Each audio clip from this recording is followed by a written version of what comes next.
istilah JLPT atau bahkan pernah mengikuti ujiannya atau akan mengikuti ujian untuk yang pertama kalinya. Nah, di video ini akan bahas lengkap seputar JLPT, meliputi apa itu JLPT, kemudian tingkatan apa saja yang ada dalam JLPT, kemudian juga akan dibahas tentang materi kemampuan yang ada dalam ujian bahasa Jepang ini, kemudian juga manfaatnya apa dan berapa lama waktu belajar untuk lulus di setiap level ujian JLPT. Dan yang terakhir juga ada cara untuk memilih mana level kemampuan yang akan minasan ikuti. Tonton selengkapnya di video ini ya. JLPT adalah singkatan dari Japanese Language Proficiency Test atau dalam bahasa Indonesianya itu disingkat UKBJ, yaitu ujian kemampuan bahasa Jepang. Dalam bahasa Jepang disingkat NOKEN, yaitu Nihongo no Ryoku Shiken. Jadi JLPT ini adalah istilah yang umum yang banyak digunakan daripada UKBJ ataupun NOKEN itu sendiri di Indonesia. Nah, JLPT dikembangkan di Jepang dan telah menjadi standar sertifikasi kompetensi bahasa Jepang di seluruh dunia sejak tahun 1984. Nah, sertifikasi ini umumnya dibutuhkan untuk minasan yang ingin melanjutkan studi ke Jepang ataupun bekerja di Jepang. Selain itu juga bisa digunakan di lembaga ataupun perusahaan Jepang yang ada di luar Jepang.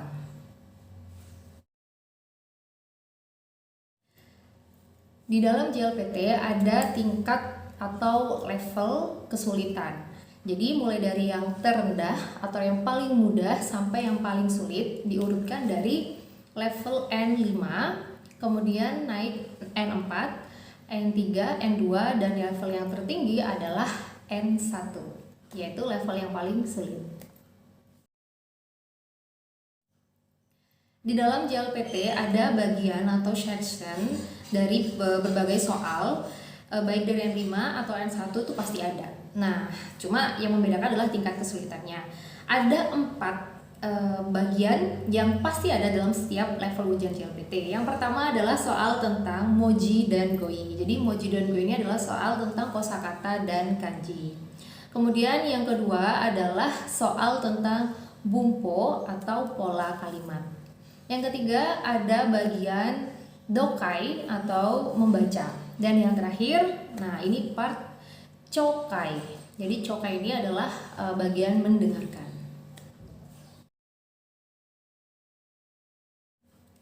Di antara kelima level kesulitan tadi terdapat perbedaan dari masing-masing levelnya.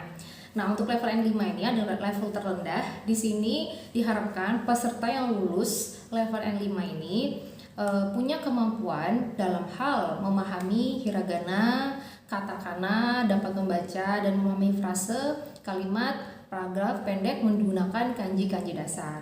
Kemudian juga diharapkan dapat memahami dan mendengarkan informasi yang diperlukan dalam percakapan dengan kecepatan yang cukup lambat, topiknya kehidupan sehari-hari.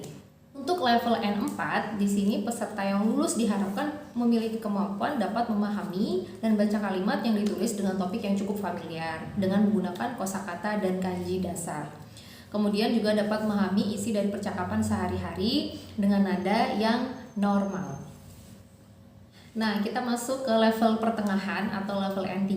Di sini level N3 diharapkan peserta yang lulus ujian dapat memahami sebuah kalimat yang isinya spesifik dan ditulis biasanya temanya itu udah mulai menjurus ke suatu bidang tertentu, tapi masih tidak jauh-jauh dari kehidupan kita sehari-hari.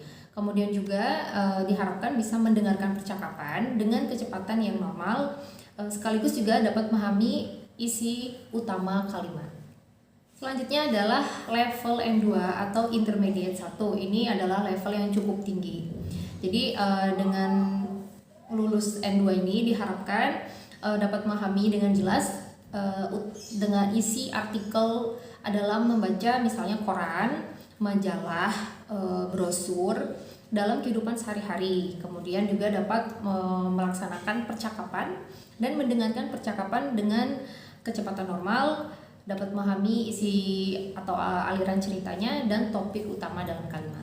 Terakhir adalah level N1 atau yang tertinggi. Ini juga disebut level Advance 2 yang paling tertinggi. Di sini diharapkan peserta itu dapat membaca surat kabar, terus juga bisa memberikan kritik ataupun saran. Kemudian sudah belajar juga struktur kalimat yang lebih kompleks dan isinya apakah isinya itu logis, bisa dimengerti, atau juga di sini diharapkan bisa membuat percakapan atau berbicara dengan kecepatan yang alami. Jadi seperti orang Jepang kalau ngomong ya. Kemudian bisa memahami dengan detail isi pembicaraan. Jadi tingkat ini sudah sepenuhnya seperti native speaker ya atau orang Jepang asli, dan biasanya untuk menuju atau ada di titik N1 ini butuh juga tinggal di Jepang cukup lama.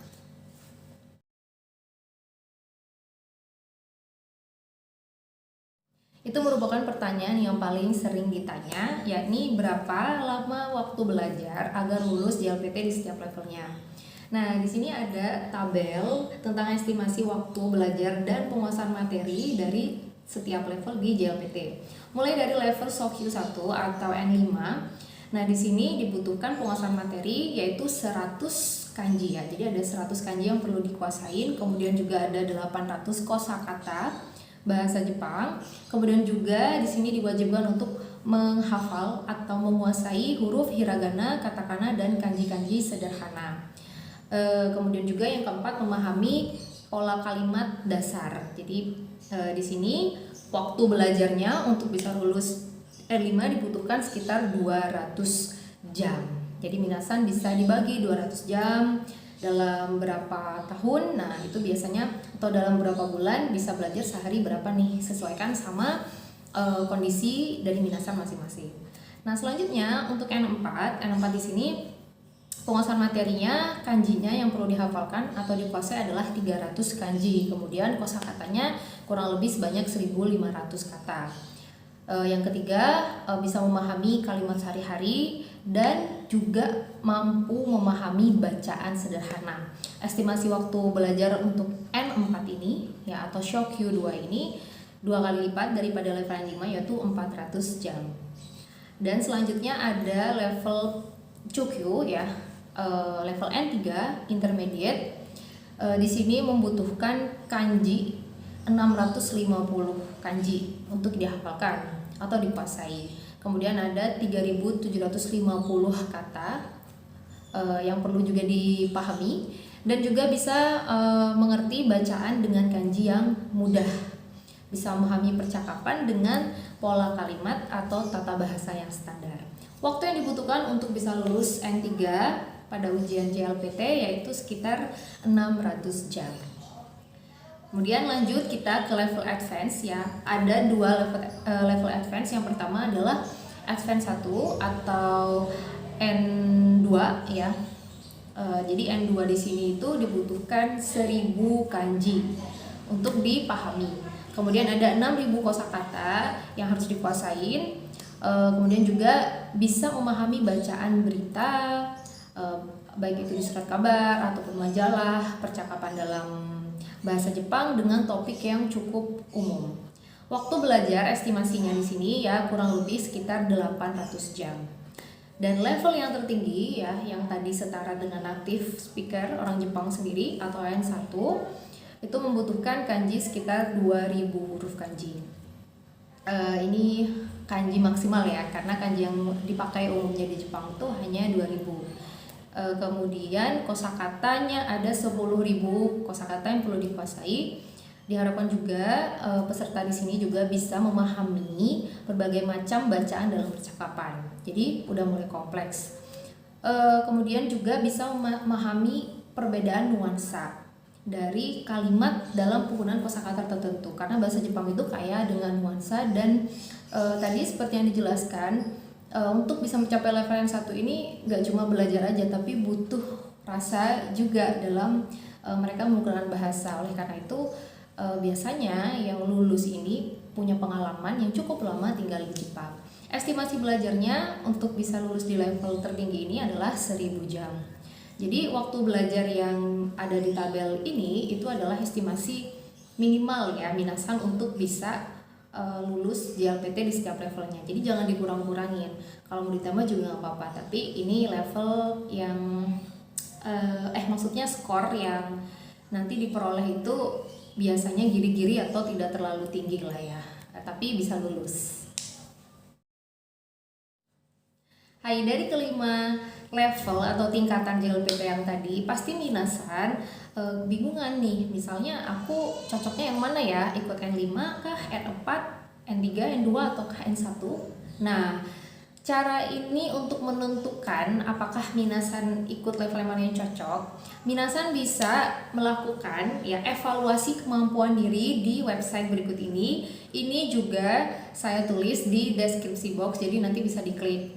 Nah, di sini kalian bisa melihat bagaimana penilaian atau sistem penilaian dari berbagai macam level disesuaikan dengan kemampuan diri masing-masing. Nah, kemudian cara yang kedua untuk mengetahui level mana yang cocok diikuti dalam JLPT ini, minasan juga bisa mengikuti latihan tes JLPT di website ini. Di sini juga saya tulis di deskripsi box, nanti juga bisa diklik. Nah, jadi minasan bisa mulai berlatih latihan-latihan soal per levelnya, dan di situ juga bisa dilihat nah minasan mampunya nih yang mana. Oke, kemudian yang terakhir, apakah mengikuti JLPT ini harus berurutan dari N5, N4, kemudian ke N3 sampai ke N1 nanti? Jawabannya adalah tidak. Minasan bisa memulai dari level terendah terlebih dahulu, misalnya memulai dari N5. Tapi kalau minasan merasa kemampuan minasan sudah ada di level N4 atau misal sudah di level N3 dan tidak ingin mengikuti ujian JLPT dari level terendah atau di level N5, itu sangat diperbolehkan. Jadi sekali lagi, JLPT ini bisa diikuti loncat level juga bisa, berurutan juga bisa, disesuaikan dengan kemampuan dan kebutuhan masing-masing dari minasan.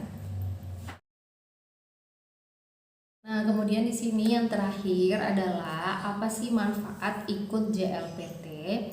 Manfaat ikut JLPT ini sebenarnya banyak sekali ya, sertifikat yang didapatkan kalau kita lulus di setiap levelnya itu bisa digunakan. Yang pertama, kalau misal minasan berminat untuk mendaftar beasiswa belajar ke Jepang, karena ini menjadi standar yang cukup umum digunakan di sana. Mungkin yang paling familiar itu salah satunya adalah beasiswa Max ya, atau membuka Gakusho. Ini syarat utamanya juga harus punya sertifikat JLPT. Nanti disesuaikan levelnya, misalnya ada yang minta N2, ada yang bahkan N1, juga adanya N3. Kemudian juga yang kedua, ini juga bisa digunakan untuk berkarir di perusahaan Jepang, baik perusahaan yang ada di negara Jepangnya itu atau perusahaan Jepang yang ada di luar Jepang. Jadi misal di Indonesia juga banyak sekali perusahaan Jepang. Untuk menunjang karir bisa dipakai sertifikat JLPT, salah satunya. Kemudian juga yang ketiga, manfaatnya bisa untuk bekerja sebagai tenaga profesional Jepang. Misalnya tenaga medis, kemudian pengajar, kemudian tenaga IT. Nah, di sini juga kalau misal sebagai pengajar atau tenaga kesehatan atau pekerja ya di Jepang dan punya sertifikat JLPT khususnya N1, akan mendapatkan perlakuan khusus dari imigrasi Jepang. Hai minasan, itu dari ulasan mengenai JLPT. Kalau masih bingung harus ikut level yang mana, silahkan bisa dituliskan di kolom komentar kondisi minasan seperti apa. Kemudian juga misal ada pertanyaan seputar JLPT, silahkan sharing juga di kolom komentar. Dan semoga postingan ini bermanfaat. Hai, Otsukari sama Desta, Jamata.